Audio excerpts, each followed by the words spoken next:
A'udhu-billahi-minash-shaytanir-rajim. Bismillahir-rahmanir-rahim. Dear students, today we will study the normal probability distribution and standard normal probability distribution. First of all, we discuss the normal probability distribution.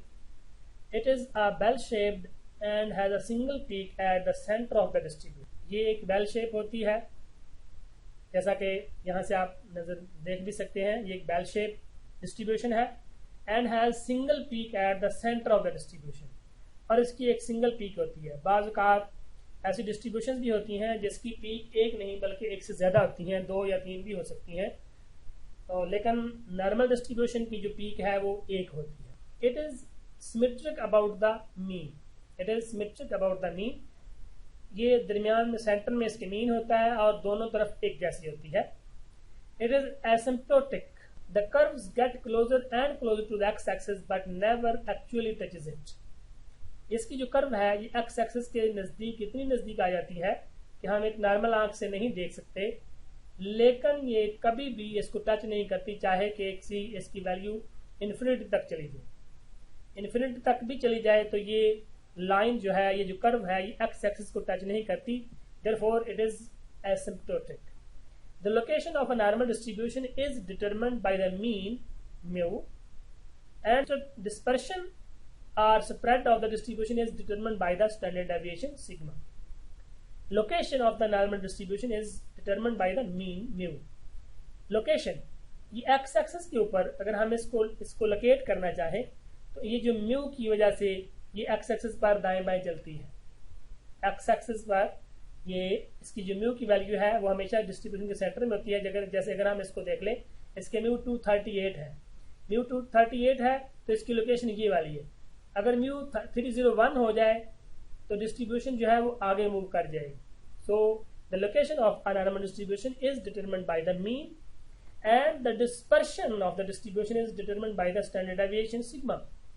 और इसकी जो dispersion है, इसकी जो स्प्रेडनेस है, इस distribution का जो फैलाव है वो हम सिग्मा से लेते हैं, यानी कि स्टैंडर्ड डेविएशन से लेते हैं. फॉर एग्जाम्पल अगर आप यहाँ पे देखें, ये सिग्मा यहाँ पे 26 इसकी वैल्यू है तो इसकी हाइट बहुत ज्यादा है. पीक आप देखें तो बहुत ज्यादा है. 26 या 41 हुआ सिग्मा बढ़ गया, पीक कम हो गई. सिग्मा और बढ़ गया, 52 हुआ, पीक और कम हो गई. यानी कि जैसे जैसे सिग्मा बढ़ता है वैसे वैसे पीक कम होती है, लेकिन इसकी जो टेल्स हैं वो ज्यादा बढ़ जाती है. अगर आप इसको भी देख लें, यहाँ पर भी इसमें जो सिग्मा चेंज हो रहा है तो आप देखें ये जो सिग्मा 3.1 है तो सिग्मा पीक बहुत ज्यादा है. सिग्मा 3.9 हुआ, पीक कम होगी. सिग्मा 5.0 हुआ, पीक और कम होगी. और साथ साथ अगर आप देखें तो सबसे कम पीक वाली जो डिस्ट्रीब्यूशन की जो टेल्स है वो बड़ी है, और ग्रीन वाली की टेल्स उससे कम है, और रेड वाली की टेल्स उससे भी कम है. तो इसमें इनका मीन एक जैसा वही है डिस्ट्रीब्यूशन का, लेकिन सिग्मा चेंज हो रहा है. इसकी वजह से इसकी जो शेप बदल रही है. The arithmetic mean, median and mode are equal in this distribution. Mean, median और मोड तीनों नॉर्मल डिस्ट्रीब्यूशन में बराबर होते हैं. The total area under the curve is 1.0. Half the area under the normal curve is to the right of this his centre point and the other half to the left of it. तो इसका total area 1 होगा. जैसे ये इसकी centre line है, यहाँ पर centre line से राइट पे 0.5 है, लेफ्ट पे 0.5 है. क्यों? सेंटर पे मीन है और दोनों तरफ ये सिमेट्रिक है. दोनों तरफ सिमेट्रिक का यही मतलब है कि दोनों तरफ जो है 0.5 और 0.5 एरिया है, दोनों को ऐड करेंगे तो एरिया 1 हो जाएगा. यहाँ पर दोबारा अगर देखें तो ये जो शेप्स बदल रही हैं उसमें different means and standard deviation. यहाँ मीन भी चेंज हुआ है और स्टैंडर्ड डेविएशन भी चेंज हो रही है. तो मीन चेंज होने की वजह से उसका सेंटर चेंज हुआ एक्स एक्सिस पर, और सिग्मा चेंज होने की वजह से डिस्पर्शन, उसकी स्प्रेडनेस और उसकी हाइट बदली. पहले में अगर देख लें तो ये 41 सिग्मा है, इसका म्यू है 2.0, और इसके बाद 2.10 है, उसके बाद 2.186 है. तो तीनों डिस्ट्रीब्यूशन का म्यू डिफरेंट है, तो इसलिए उसकी लोकेशन भी डिफरेंट है. इसी तरीके से उनकी सिग्मा भी डिफरेंट है तो उनकी शेप भी डिफरेंट है. यहाँ पर देखें तो इनका मीन एक जैसा है. जैसे म्यू इज इक्वल टू 20 तो 20 ईयर्स, और इसलिए इसकी जो है सेंटर एक जगह पर है, लेकिन इन सब की शेप डिफरेंट है क्योंकि इनका सिग्मा डिफरेंट है. यहाँ पर अगर देखें different means and equal standard deviation. यहाँ पे हमारा मीन 283 है तो ये डिस्ट्रीब्यूशन है. सिग्मा 1.6 है और ये μ301 है और सिग्मा फिर सेम है। तो अगर आप देखें तो ग्रीन और ब्लैक और रेड तीनों शेप्स एक जैसी हैं लेकिन उनका सेंटर डिफरेंट है। तो different means and equal standardization. Standardization equal होने की वजह से सब तीनों की शेप एक जैसी है और मीन डिफरेंट होने की वजह से तीनों की लोकेशन डिफरेंट है। इस डिस्ट्रीब्यूशन का जो है प्रोबेबिलिटी डेंसिटी फंक्शन जो है वो है 1/√2 पाई इंटू सिग्मा e की power -1/2 x minus mu over sigma whole square. और x की वैल्यू जो है वो -इन्फिनिटी से +इन्फिनिटी तक जो है वो वेरी करती है और sigma is always greater than 0। Sigma अगर 0 हो जाए तो ये अनडिफाइंड हो जाता है, इसलिए सिग्मा हमेशा 0 से बड़ा होगा। अगर सिग्मा 0 से बड़ा होगा और x की रेंज ये वाली हो और इस फंक्शन को ये फॉलो करती हो then it is called normal probability distribution. Normal probability distribution जो है वो एक डिस्ट्रीब्यूशन नहीं है। अगर हम यहाँ पर देखें नॉर्मल प्रोबेबिलिटी डिस्ट्रीब्यूशन के दो पैरामीटर्स हैं म्यू और सिग्मा। म्यू और सिग्मा यानी कि म्यू और सिग्मा अगर हम ये दो वैल्यूज मौजूद हों तो हम पूरी की पूरी डिस्ट्रीब्यूशन को डिटरमिन कर सकते हैं।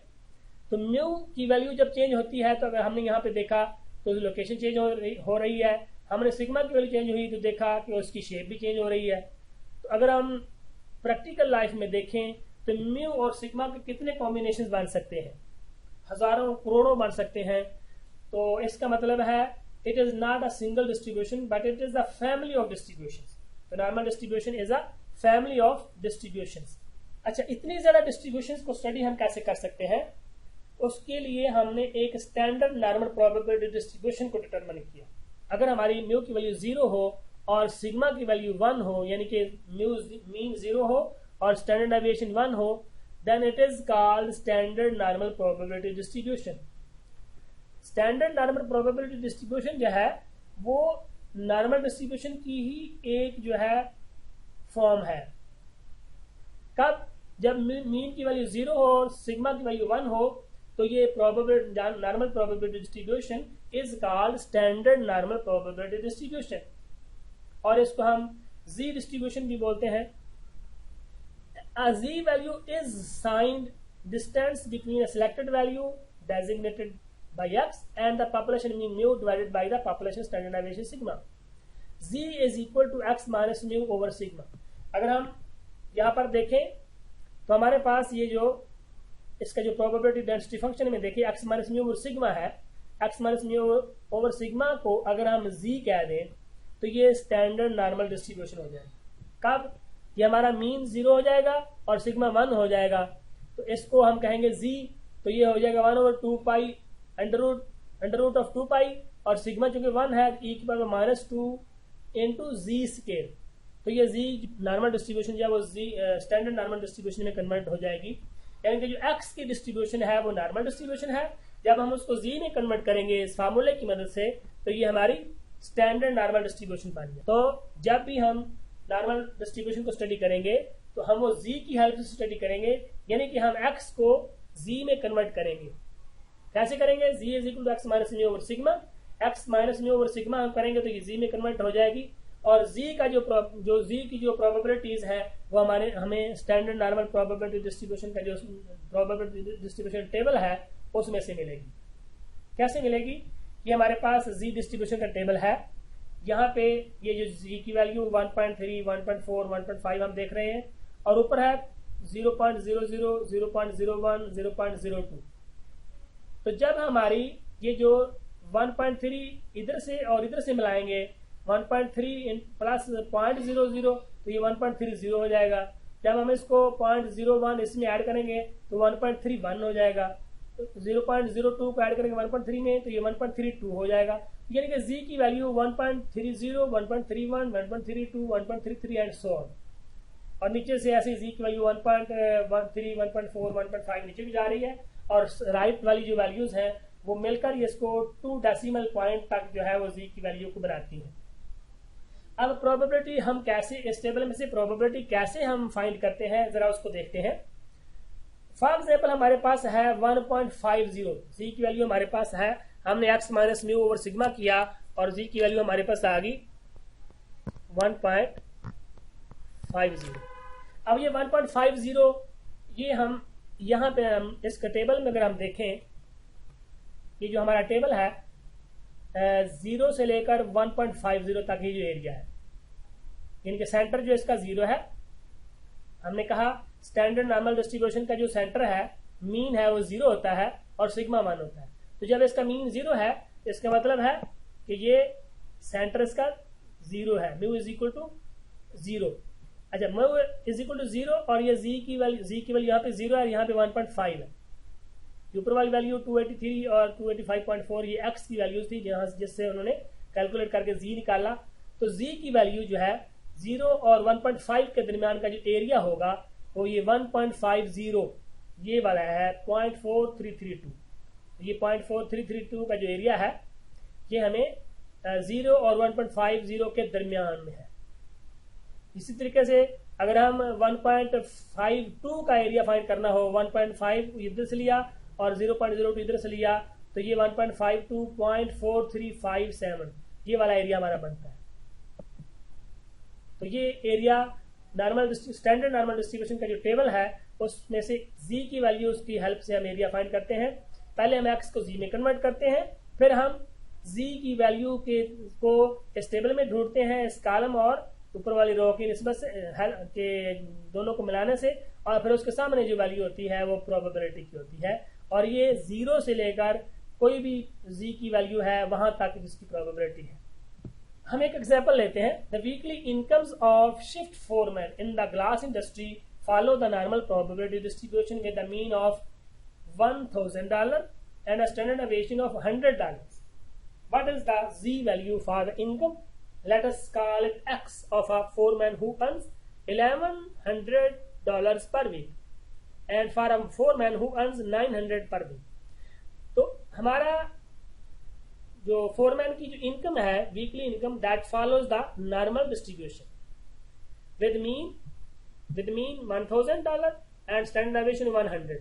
यहाँ पे हमारे पास म्यू की वैल्यू जो है 1000 है और सिग्मा की वैल्यू 100 है। What is the z value for the income for of a foreman who earns 1100 per week? तो for x is equal to 1100, z is equal to x minus mu और sigma.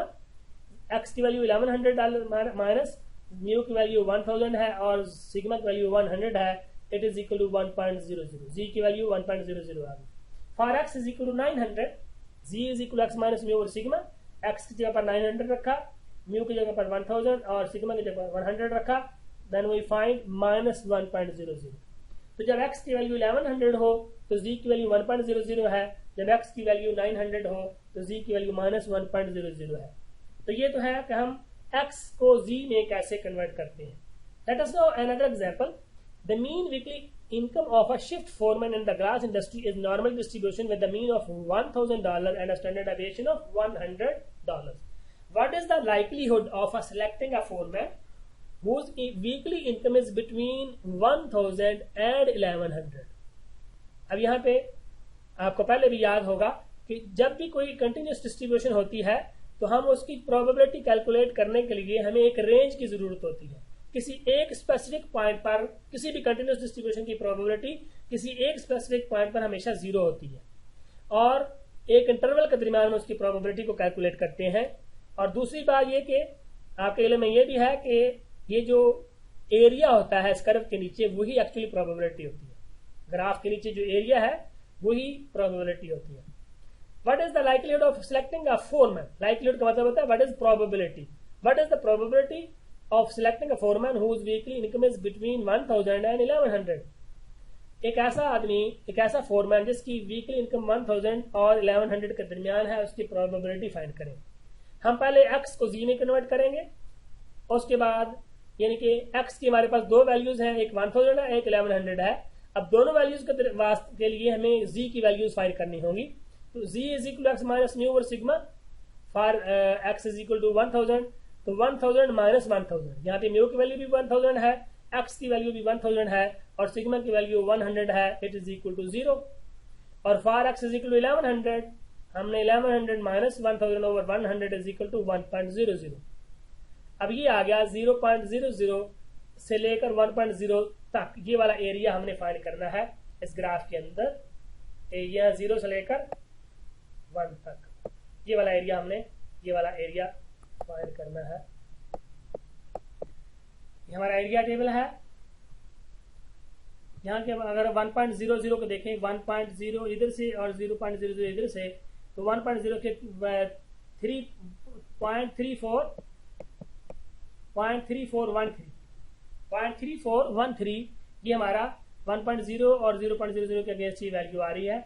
This is the value of for those 0 to लेकर 1.00, तो 0 से लेकर 1.00 तक ये probability है जो हम फाइंड करना चाहते हैं। 0.3413. Let us discuss we again. Refer to the information regarding the weekly income of shift foreman in the glass industry. The distribution of weekly incomes follows the normal distribution with a mean of 1000 and standard deviation 100. What is the probability of selecting a shift foreman in the glass industry whose income is between $790 and $1000?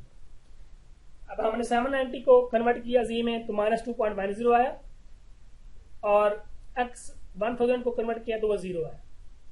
अब हम दोबारा -2.10 से लेकर 0.00 तक हमने area find करना है।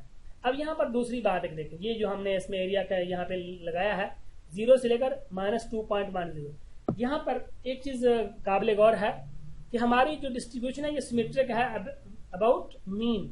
ये 0 के z की वैल्यू 0, यहाँ पे सेंटर पे 0 होती है z की वैल्यू, और ये सिमेट्रिक है, दोनों तरफ एरिया बराबर है। अब जब हमने -2.10 तक का एरिया देखना होगा 0 से लेकर इधर, तो हम क्या करेंगे 0 से लेकर 2.10 तक का एरिया देखेंगे, यानी कि 2.1 को 0 में देखेंगे तो जो एरिया आएगा वो इधर के लिए हम यूज करेंगे। हम एरिया टेबल में जाते हैं, -2.10 की जगह पर हम 2.10 ये है 0.4821 2.1 और इधर से 0 लिया हमने, तो ये 2.10 का एरिया आया 2.10.4821, तो 0.4821 जो एरिया हमारा इसका कैलकुलेट हुआ। Now what is the probability of selecting a shift foreman in the glass industry whose income is between 840 and 1200? अब हम 840 को पहले कन्वर्ट करेंगे Z में, ये आ गया -1.60, फिर 1200 को कन्वर्ट किया, ये आ गया 2.00। अब यहाँ पर देखें तो -1.60 से लेकर 2.00 तक, यानी -1.60 ये हुआ और 2.0 ये हुआ। अब ये दो एरियाज हमें, एक तो -1.60 से लेकर 0 तक और एक 0 से लेकर 2.0 तक, ये दो एरियाज हम फाइंड करेंगे और दोनों को ऐड कर लेंगे तो ये -1.6 से लेकर 2.0 तक का एरिया आ जाएगा। -1.60 इसका एरिया हमने टेबल से देखा, -1.6 यानी कि 1.6 को 0 में देखेंगे, 1.6 को 0 में देखा तो ये वाला है 0.4452। इसी तरीके से 0 से लेकर 2.0 तक हमने 2.0 को 0 में देखा तो 2.4772। अब हम दोनों को ऐड करेंगे तो हमारा जो रिक्वायर्ड प्रोबेबिलिटी आ जाएगी। अब उसको यहाँ पे लिखने का तरीका थोड़ा सा देख लें। तो इसको लिखने का तरीका ये है कि हम यहाँ पे probability 840 less than x less than 1200 is equal to probability of -1.60 less than z less than 2.00। अब यहाँ पे ये वाली x की वैल्यूज थी दोनों 840 1200, और यहाँ पे -1.60 840 की जगह पर आ गई और x की जगह पर z आ गई और 1200 की जगह पर 2.00 वो वैल्यूज की आ गई इज इक्वल टू, हम चूंकि ये दोनों प्रोबेबिलिटीज ऐड करनी से ये नजर भी आ रहा है, दोनों को ऐड करेंगे तो दोनों को ऐड करके 0.9224 जो है ये इसका जो है एरिया निकला टोटल। तो what is the probability of selecting a shift foreman in the glass industry whose income is between $840 and $1200? तो $840 से $1200 तक जो है प्रोबेबिलिटी है 0.9224, यानी कि 92.24% चांसेस हैं कि वो 840 से लेकर $1200 तक जो है वो बंदा वीकली कमा रहा होगा। तो ये है नॉर्मल डिस्ट्रीब्यूशन को स्टैंडर्ड नॉर्मल में कन्वर्ट करके उसकी प्रोबेबिलिटी फाइंड करना। यहाँ पे अगर हम देखें तो पहला वाला पार्ट जो है वो नॉर्मल डिस्ट्रीब्यूशन का है और ये वाला स्टैंडर्ड नॉर्मल डिस्ट्रीब्यूशन का है, और वो दोनों आपस में बराबर हैं और उसकी प्रोबेबिलिटी 0.9224 आ गई। तो ये हमारी एक्चुअली इस x के लिए ही 840 से 1200 तक की प्रोबेबिलिटी ही आ गई, यानी कि -1.60 z और लेस देन 2.00 जो है वो प्रोबेबिलिटी इसकी भी यही है, और x 840 लेस देन 1200 की प्रोबेबिलिटी भी यही है। तो ये तो था कि हम नॉर्मल डिस्ट्रीब्यूशन को कैसे कन्वर्ट करते हैं स्टैंडर्ड नॉर्मल में और फिर प्रोबेबिलिटी देखते हैं। अब ये है कि बाज़ औक़ात जो है हमें प्रोबेबिलिटी दी होती है, एरिया दिया होता है, इसमें तो हमने एक्स को कन्वर्ट किया जी में और जी का टेबल देखकर वहां से हमने एरिया फाइंड कर लिया, यानी कि प्रोबेबिलिटी फाइंड कर ली। लेकिन अगर हमें प्रोबेबिलिटी दी हुई हो तो उसको हम यूज करते हुए जी को फाइंड करेंगे, फिर जी से हम एक्स कैलकुलेट करते हैं। प्रोबेबिलिटी दी हुई है, for example Layton tyre and rubber company wishes to set a minimum mileage guarantee on its new MX100 tyre. एक कंपनी है जो टायर बनाती है, तो वो टायर को बेचने के लिए अपनी एक पैकेज देती है अपने कस्टमर्स को कि एक माइलेज, मिनिमम माइलेज गारंटी, कि हमारा जो टायर है वो कम से कम 50,000 मील चलेगा या किलोमीटर चलेगा, ये जो भी उसकी वो मिनिमम जो है उसने गारंटी देनी है। Test reveal the mean mileage is 67,900 with a standard deviation of 2050 miles and the distribution of miles follows the normal probability distribution. Latin wants to set the minimum guaranteed mileage so that no more than 4% of the tires will have to be replaced. अच्छा, उनका point of view क्या है कि हमें 4% जो है tyre replace करने पड़े, यानी कि 100 टायर अगर हम बेचें तो उसमें से 4 को रिप्लेस करना पड़े मिनिमम माइलेज गारंटी की वजह से। अगर फॉर एग्जाम्पल एक कंपनी है वो कहती है जी 50,000 माइल से पहले हमारा टायर जो नहीं फटेगा, अगर उससे पहले वो फट जाएगा तो वो कंपनी के पास लेकर जाएगा ड्राइवर, वो जो कस्टमर है, तो वो कंपनी को रिप्लेस करना पड़ेगा। अब अगर तो वो माइलेज की गारंटी वो दे दें कि मतलब फॉर एग्जाम्पल 1,00,000 किलोमीटर, तो वो तो सारे के सारे टायर उनको रिप्लेस करने पड़ेंगे। वो चाहते हैं कि सिर्फ 4% टायर्स को रिप्लेस करना पड़े उनको। अब 4% का मतलब है कि प्रोबेबिलिटी 0.04, तो 0.04 हमारी प्रोबेबिलिटी है, तो अब वो चाह रहे हैं कि हम 0.04 प्रोबेबिलिटी यानी कि 4% टायर्स को रिप्लेस करें। तो वो मिनिमम माइलेज क्या होनी चाहिए? Set the minimum guaranteed mileage so that no more than 4% of the tyres will have to be replaced, यानी कि what minimum guaranteed mileage should Layton announce. वो क्या लैटन कंपनी क्या कहे, मिनिमम गारंटी कौन सी दे कि उनको 4% से ज्यादा को रिप्लेस ना करना पड़े, सिर्फ 4% टायर को रिप्लेस करना पड़े। तो एक बड़ा इंटरेस्टिंग क्वेश्चन है। अब हम क्या करेंगे, पहले तो हम क्या करते थे, एक्स को कन्वर्ट करते थे जी में और जी का टेबल देखते थे, प्रोबेबिलिटी फाइंड कर लेते थे। अब हमने प्रोबेबिलिटी दी हुई है, वही टेबल देखकर हमने जी को फाइंड करना है और फिर जी को फाइंड करने के बाद हमने एक्स कैलकुलेट करना है इसी फार्मूले की मदद से जो हमें पहले से दिया हुआ है। ये वाला फार्मूला जो पहले से हमें दिया हुआ है, इसी के जरिए से हम जी की वैल्यू से एक्स की वैल्यू कैलकुलेट करेंगे, क्योंकि म्यू की वैल्यू भी मौजूद है, सिग्मा की भी मौजूद है, जी की हम फाइंड कर लेंगे तो सिर्फ अकेला एक्स रह जाएगा जिसको हमने फाइंड करना होगा। तो 4%, मिनिमम 4% का मतलब है कि ये जो हमारा जो एरिया है -इन्फिनिटी से लेकर ये एक एक्स वैल्यू तक है जिसको हमने फाइंड करना है, ये है 0.04। जब ये 0.04 होगा तो ये वाला एरिया जो सेंटर से लेकर इस एक्स की वैल्यू तक है वो कितना होगा? टोटल एरिया 0.5 है ये वाला, उसमें से 0.04 को निकाला तो बाकी रहेगा 0.4600। अब अगर हम टेबल के अंदर देख लें 0.4600 का एरिया, तो हमें यहां पर एक जी की वैल्यू मालूम होगी, जी की वैल्यू हम फाइंड करेंगे, उसको हम एक्स में कन्वर्ट कर लेंगे। तो 0.4600 को हम टेबल में देखते हैं, टेबल में हम यहाँ पे ढूंढे 0.4600 की वैल्यू देखें जी 0.4382 है, हम और नीचे गए 0.46, अगर हम ये देखें तो 0.4608 है और ये 0.4599, इसमें 0.0001 ऐड करेंगे तो ये 0.4600 हो जाएगा। यानी कि हमारी प्रोबेबिलिटी की वैल्यू से हम वैल्यू फाइंड करते तो ये 1.7 आ गई इस तरफ, ये इसे हमने फाइंड की तो ये जो हमारी जी की वैल्यू 1.7 आई और ऊपर को हम गए तो 0.5 है, 1.7 और इधर से 0.05 तो ये हो गया 1.75। अब हमारे पास जी की वैल्यू है 1.75 और ये माइनस है कि प्लस है, जी की वैल्यू माइनस होगी क्योंकि ये सेंटर से लेफ्ट साइड पर है, इसलिए -1.75। अब हमने क्या करना है, z is equal to x minus में और सिग्मा ये हमारे पास मौजूद है, x -67,900 और सिग्मा के लिए 2050 है वो भी मौजूद है और z की जगह पर हमने -1.75 रखा और इस x के लिए हमने सॉल्व कर दिया।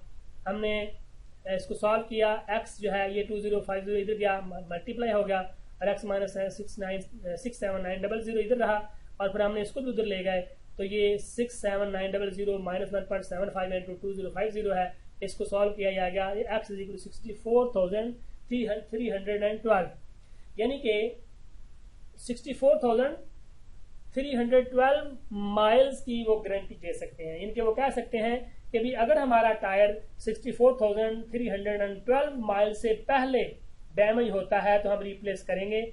ऐसी सूरत में उनको सिर्फ 4% टायर रिप्लेस करने पड़ेंगे, इससे ज्यादा नहीं रिप्लेस करने पड़ेंगे। तो स्टूडेंट्स हमने एक्स नॉर्मल डिस्ट्रीब्यूशन को जी में कन्वर्ट करके प्रोबेबिलिटी फाइंड करने का तरीका सीखा और उसके बाद फिर हमने एक प्रोबेबिलिटी दी हुई है यानी कि एरिया दिया हुआ है, वो टेबल में से ढूंढ कर हमने उसके अगेंस्ट जी की वैल्यू फाइंड की और उसको यूज करते हुए एक्स की वैल्यू फाइंड की। तब अगर हमें प्रोबेबिलिटी दी हुई है और उससे हम एक्स की वैल्यू को कैलकुलेट करना चाहें तो हम वो भी कर सकते हैं। थैंक यू वेरी मच, अल्लाह हाफिज। ये एक टेस्ट है। The annual commission earned by sales representative of Sahiwal foods, a food supplier, follow the normal distribution. The mean yearly amount earned is 40,000 and its standard deviation is 5,000. What percent of the sales representatives earn more than 42,000? What percent of the sales representatives earn between rupees 3,200 and 32,000 and 42,000? अच्छा, यहाँ पर मैं थोड़ा सा guide कर दूं। What percent of the sales representative earn more than 32,000? अब यहाँ more than 42,000 की बात। तो फॉर एग्जाम्पल हमारे पास ये जो टेबल है, कर्व है, तो उसके सेंटर पर क्या होगा, वो म्यू की वैल्यू होगी। म्यू की वैल्यू हमारे पास है 40,000 यानी कि यहाँ पर 40,000 है और 40,000 और यहाँ पे हमारे पास कहता है what is the sales earn more than 42,000। तो ये 42,000 हमारा भी यहाँ पर आ जाएगा। यहाँ पे अगर 40,000 है 42 तो हमें ये वाला एरिया जो है वो फाइंड करना होगा। कैसे हम फाइंड करेंगे, हम टेबल में से 42,000 को यूज करते हुए एक्स की वैल्यू को जी में कन्वर्ट किया करेंगे तो जी की वैल्यू यहाँ पर आ जाएगी। तो यहाँ पे ये वाला एरिया हमें टेबल देगा। हम 0.5 से ये वाला एरिया माइनस कर देंगे तो ये वाला आ जाएगा। अगर हम यहाँ पर देखें तो यहाँ पे 42,000 एक्स इज ग्रेटर देन 42,000, हमने इसको कन्वर्ट किया जी में तो ये आ गया probability of G is greater than 0.40 और 0.5 से हमने वो 0.40 की प्रोबेबिलिटी दे के माइनस की तो 0.3446 आ। इसी तरीके से what percent of the sale representative are between 32,000 and 42,000। तो 32,000 इस साइड पे आएगा, 42 इस साइड पे आएगा, तो ये दो प्रोबेबिलिटीज मिलेंगी, हम उनको ऐड कर लेंगे आपस में। थैंक यू वेरी मच, अल्लाह हाफिज।